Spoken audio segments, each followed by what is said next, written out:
Hello everybody and welcome in biological world. Now we will discuss about latent tetany. Latent tetany is also known as subclinical tetany is neuromuscular hyperexcitability due to hypocalcemia.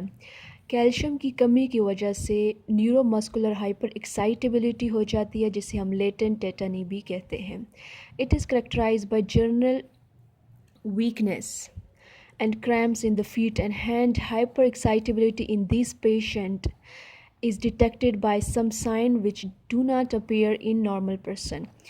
इसमें क्या होता है, general weakness हो जाती है, feet और hand के जो मसल्स होते हैं वो क्रैम्प होना स्टार्ट हो जाते हैं, मतलब इनवॉलेंट्री कंट्रक्शन होती है जिसकी वजह से हाइपर एक्साइटेबिलिटी हो जाती है. और इनमें जो साइन हैं वो एक नॉर्मल पर्सन में अपेयर नहीं होते. वो कौन कौन से हैं? वो ट्रासू साइन है. ये साइन जो है ये स्पैज़म ऑफ हैंड है जो कि डेवलप होता है 3 मिनट्स के बाद, जबकि जो ब्लड फ्लो है वो लोअर आर्म में अरेस्ट हो जाता है. जब ब्लड फ्लो लोअर आर्म में जाकर अरेस्ट होता है उसके 3 मिनट्स के बाद ट्राउसो साइन अपीयर होता है. The blood flow to the lower arm and hand is arrested by inflating the blood pressure curve 20 mm of mercury above patient systolic pressure. जो ब्लड प्रेशर कफ है जो कि हम ब्लड प्रेशर को check करने के लिए यूज़ करते थे, जब हम उसको इन्फ्लेट करते हैं या उसका फैलाव करते हैं above 20 mm of mercury, patient के सिस्टोलिक प्रेशर से अबव जब हम कर लेते हैं तो उसके नतीजे में क्या होता है कि ब्लड फ्लो अरेस्ट हो जाता है. सिस्टोलिक प्रेशर बेसिकली कार्डियक जो मसल हैं वो जब कंट्रैक्ट होते हैं तो उस केस में जो प्रेशर होता है उसको हम सिस्टोलिक प्रेशर कहते हैं.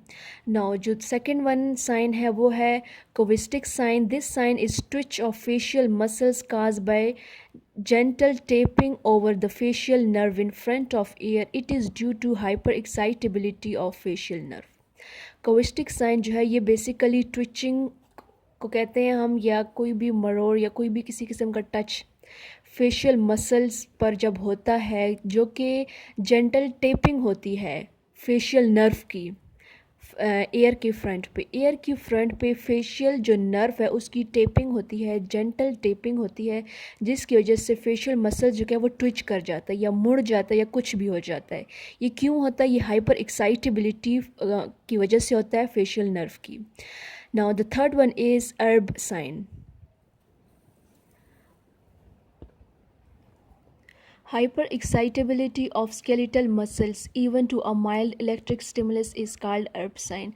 Hyperexcitability जो कि skeletal muscles की होती है, बेसिकली ये क्यों होती है? ये माइल्ड इलेक्ट्रिकल स्टिमुलस की वजह से होती है. उसको हम ERB साइन बोलते हैं. इसको हम ERB वेस्टफल साइन भी कहते हैं. यानी इलेक्ट्रिकल जो कोई भी इलेक्ट्रिक स्टिमुलस है, स्टिमुलस का मतलब कोई भी एक्सटर्नल चेंज जो आता है वो माइल्ड हो बेशक, लेकिन उसकी वजह से क्या होता है? हाइपर एक्साइटेबिलिटी हो जाती है. जो मसल हैं वो हाइपर एक्साइटेबल हो जाते हैं. कौन से मसल्स? Skeletal muscles. उसको हम क्या कहते हैं? एर्ब वेस्टफल साइन भी कहते हैं. नाउ अब हम पढ़ते हैं hyper parathyroidism. Hyperparathyroidism, hypersecretion of parathyroid hormone is called hypercalcemia. जब पैराथायरॉयड हार्मोन की ज़्यादा सिक्रीशन होगी तो क्या रिज़ल्ट आएगा? हाइपर कैल्सीमिया हो जाएगा. ब्लड में कैल्शियम का लेवल इंक्रीज़ हो जाएगा. इसकी 3 टाइप्स हैं. फर्स्ट है primary hyperparathyroidism. It is due to the development of tumour in one or more parathyroid gland. Sometimes tumour में develop in all 4 glands. Primary hyperparathyroidism यानी जो primary cause है, जब ब्लड का calcium level increase कर जाता है, वो किस वजह से होता है? वो ट्यूमर की वजह से होता है. या तो ट्यूमर किसी एक ग्लैंड में होंगे या तो 4 ग्लैंड्स में हो जाएंगे. 4 ग्लैंड्स होते हैं हाइपर पैराथायरॉयडिज्म के, उन चारों में ट्यूमर हो जाएगा, किसी भी किस्म का कैंसर हो जाएगा. Now the second one is secondary hyperparathyroidism. It is due to the physiological compensatory hypertrophy of parathyroid gland in response to hypercalcemia, which occur due to pathological conditions such as chronic renal failure, vitamin D deficiency and rickets. जो secondary parathyroidism है, hyper parathyroidism, ये किसी भी pathological conditions की वजह से होता है. जैसा कि रीनल फेलियर हुआ है उस वजह से ये डिज़ीज़ और ये डिसऑर्डर हो जाता है. विटामिन डी की डेफिशिएंसी की वजह से होता है, क्योंकि विटामिन डी जो है वो कैल्शियम को एब्जॉर्ब करता है. और जो थर्ड वन है वो रैकेट्स की वजह से हो जाता है, राइट। इन वजह से भी सेकेंडरी हाइपर पैराथायरॉयडिज्म हो सकता है, यानी ब्लड का जो कैल्शियम लेवल है वो इंक्रीज़ कर जाता है। Now the third one is tertiary hyper parathyroidism. जो टर्शरी हाइपर पैराथायरॉयडिज्म है वो हाइपरप्लेजिया की वजह से होता है, जिसमें जो नंबर ऑफ सेल्स हैं किसी भी ऑर्गन के वो इंक्रीज़ कर जाते हैं, नॉर्मल सेल्स जो हैं वो इंक्रीज़ कर जाते हैं of all the parathyroid gland that develop due to chronic secondary hyperparathyroidism. और ये क्या काज कर देते हैं, chronic secondary hyperparathyroidism cause कर देते हैं, सेकेंडरी हाइपर पैराथायरॉयडिज्म जो कि इन पैथोलॉजिकल कंडीशंस की वजह से होती है। नाउ हाइपरकैल्सीमिया को डिस्कस करते हैं। Now, tertiary hyperparathyroidism, hypercalcemia is increases in plasma calcium level. Hypercalcemia is increases in plasma calcium level. It occur in hyperparathyroidism because of increased resorptions of calcium from bones. कहते हैं कि plasma calcium level क्यों increase कर जाती है। Tertiary हाइपरपैराथायरॉयडिज्म जो होती है वो बेसिकली किस वजह से होती है, बोन्स की रिजॉर्प्शंस की वजह से कैल्शियम ज़्यादा एक्यूमुलेट होता है प्लाज्मा में, और इस तरह नॉर्मल प्लाज्मा कैल्शियम लेवल जो है वो इंक्रीज़ कर जाता है। इसके साइन और सिम्टम्स क्या हैं, डिप्रेशन हो जाता है, नर्वस सिस्टम का स्लगिशनेस हो जाती है, रिफ्लेक्स एक्टिविटीज़ की स्लगिशनेस हो जाती है, ST segments and QT interval ये रिड्यूस हो जाता है ईसी के दौरान, और लेक ऑफ एपिटाइट होता है, कॉन्स्टिपेशन ज़्यादा होते हैं, और depressive effect of hypercalcaemia are notice when blood calcium level increase in 12 milligram per DL. यानी जो ब्लड कैल्शियम लेवल है वो बहुत ज़्यादा इंक्रीज़ कर देता है, नॉर्मल 9.4 है उससे ज़्यादा इंक्रीज़ कर देता है। The condition become severe with 15।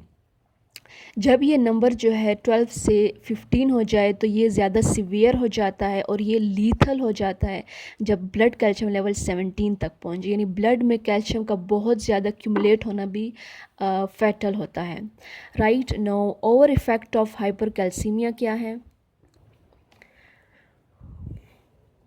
Over effect of hypercalcemia, osteitis fibrosis cystica. Osteitis fibrosis cystica basically ये एक डिज़ीज़ है लेग्स की। ये किस वजह से होती है, हाइपर कैल्सीमिया की वजह से, ज़्यादा कैल्शियम की वजह से ये डिज़ीज़ हो जाती है। Development of parathyroid poisoning develop हो जाते हैं। It is the condition characterise by severe manifestation that occur when blood calcium level increase above 15 milligram per dl. It's in hyperparathyroidism the concentration of both calcium and phosphate increases, leading to formation of calcium phosphate crystal concentration. Concentration of phosphate also increase because kidney cannot excrete excess amount of phosphate reabsorbed from bone. इस case में क्या होता है कि hyper parathyroidism में जो calcium और phosphate है इनकी कंसंट्रेशन ब्लड में इंक्रीज़ हो जाती है, इन दोनों की कंसंट्रेशन इंक्रीज़ हो जाती है तो क्या बनता है, कैल्शियम फोस्फेट क्रिस्टल बनना स्टार्ट हो जाते हैं। जब फोस्फेट की कंसंट्रेशन इंक्रीज़ कर जाए नॉर्मल से ज़्यादा तो किडनी भी इसे एक्सक्रीट नहीं कर सकती। क्यों नहीं कर सकती, क्योंकि फॉस्फेट जो है वो बहुत ज़्यादा बोन से रीअब्सॉर्ब हो जाता है, और इस तरह किडनी भी अनएबल होती है इसे एक्सक्रीट करने में, क्योंकि ये क्रिस्टल बना देते हैं फिर। Now deposition of calcium phosphate crystal in renal tubules, thyroid gland, alveolar, gastric mucosa and the wall of artery resulting in dysfunction of organs. अब कैल्शियम फॉस्फेट क्रिस्टल जो कि एक्सक्रीट आउट नहीं हो सकते तो वो कहाँ डिपॉजिट होंगे, वो रीनल ट्यूब्यूल्स में डिपॉजिट हो जाएंगे, थायराइड ग्लैंड्स में डिपॉजिट हो जाएंगे, एल्वियोलाई में होंगे, गैस्ट्रिक म्यूकोजा में होंगे, आर्टरी की वाल में होंगे। जब ये जाके डिपॉजिट होना स्टार्ट हो जाएंगे तो हमारे जो ये ऑर्गन्स हैं जहाँ पे ये डिपॉजिट हो रहे हैं वो नॉर्मल फंक्शनल परफॉर्म नहीं कर सकेंगे, नॉर्मल फंक्शन नहीं कर सकेंगे। तो renal stones are found when it is deposited in kidney, और जब ये किडनी में डिपॉजिट होंगे तो किडनी स्टोन बन जाएगा। पैराथायरॉयड फंक्शन टेस्ट, अब इनके टेस्ट कौन से होते हैं, measurement of blood calcium level. हम पहले ब्लड कैल्शियम लेवल की मेजरमेंट को चेक करेंगे, फिर कोविस्टिक साइन एंड ट्रोसू साइन को चेक करेंगे। अगर ये सिम्टम्स पेशेंट में है तो हम फिर ये कहेंगे कि इनमें हाइपर पैराथायरॉयडिज्म हो चुका है इन्हें।